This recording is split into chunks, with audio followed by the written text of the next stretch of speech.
Hi, if you're watching this video, you are mostly a food manufacturer. Food manufacturing as a business can be extremely tricky and filled with a lot of hurdles that you're not even aware of. FSSAI can be one of them. Hi, my name is Ashwin Bhadri. I am the CEO and founder of Equinox Labs. I want to tell you about 5 things that you need to focus on when you're launching or when you're operating a food brand, right? One of the first things you need to understand that if you're a packaged food is if your product is airtight and sealed, then these 5 rules will apply to you, these 5 things will apply to you. The first is going to be making sure that your nutritional label is correct and it's done from an FSSAI notified laboratory. It's extremely important that your package actually carry the nutritional label on it, because by law it's required, and 2, you want your consumers to know what they're eating, right? So getting the nutritional facts tested from an FSSAI approved laboratory is critical. 2 is shelf life testing. This is, I think, is one of the most trickiest one of them all, because many people are not aware of the right way of doing this, right? So the right way of doing shelf life analysis, shelf life, by the way, is the best before date expiry date, as you know, right? So the best way to do shelf life analysis is by breaking it down between 3 to 5 phases so that you understand your shelf life accurately. Phase 1 is what we call as day 0, the day the product is made. It's absolutely critical your product be tested on day 0 of phase 1, because this lets you know whether your manufacturing process has been done properly or not. If your phase 1 fails, that means there's no point testing the remaining phases. You need to go back to the drawing board and figure out what went wrong in your manufacturing process, right? The second is the phase 2, which is typically 1/3 of your shelf life, whatever is there. So if it's a 6-month shelf life, it could be 2 months. Then phase 3 could be 4 months, and phase 4 could be 6 months. So typically, if it's a 6-month shelf life process, we do it in 4 phases. If it's longer, we may include 5 phases. The last phase, however, is what is called the end of shelf life, or what you think is the end of shelf life, right? So if it's typically a 1-year shelf life, we probably break it into day 0, 3 months, 6 months, 9 months, and 12 months, right? If your 12-month passes, then it's great. You know that you have a 12-month shelf life. Your product withstood the test of time for 12 months and you're good to go, and you can actually print 12 months.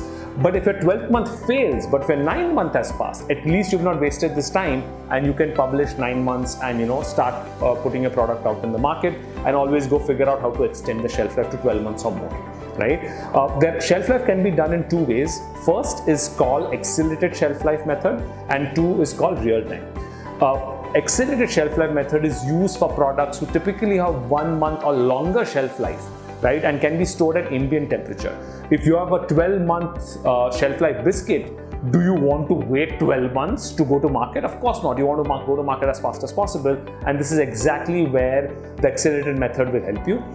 The way accelerated method works is very simple. We keep the sample at a higher temperature and higher humidity in a controlled chamber, which accelerates the growth of microorganisms and spoilage of food. And the ratio that is followed is very simple. 1 week in our chamber is equal to 1 month in real life. What that means is 1 week of testing in accelerated condition gives us 1 month worth of results. So 12 months can be achieved in as little as 12 weeks, right? So imagine getting a report for 12 months in 3 months. That's fantastic. You've just saved 9 months of time, and you can go to market faster. The second method, which is called real-time analysis, is typically advised in 1 of 2 cases. One is you have a very short shelf life product.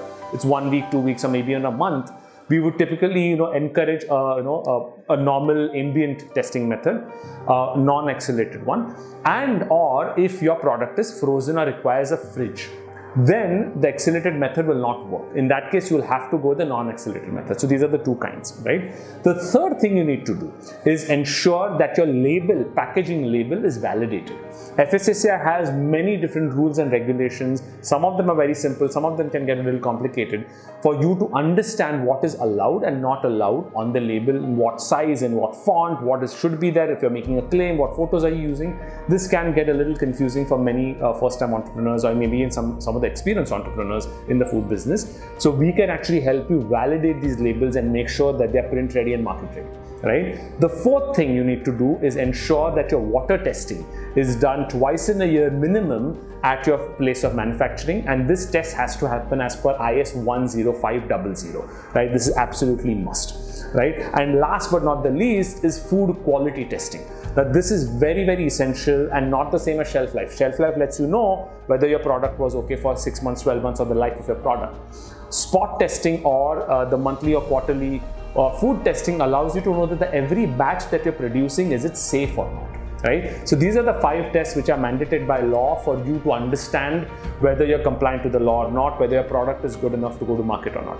And last one, this is the bonus one right here, is going to be the Fostac training. This is one of the most overlooked compliance piece that most food manufacturers miss. There are 2 kinds of Fostac training. First, let me start by explaining what is Fostac. Fostac stands for Food Safety Training and Certification Program by FSSAI. What this law requires you to do is very simple. For every 25 food handlers, you need to have 1 trained food safety supervisor under the Fostac program. There is a specialized course for manufacturing, food manufacturing that is, which is an 8-hour training course. This can at this moment be done virtually, completely online. It consists of modules that you have to undergo online. It's a live training course, not a recorded one. So there'll be a trainer who will kind of train you through the whole thing. At the end, there is an assessment, a digital assessment, an online assessment, and if you pass the assessment, you're issued a certificate, right? And this typically happens every week or every 2 weeks. There'll be a training this way happening. So do reach out to your account manager at Equinox to help you understand when the next training is.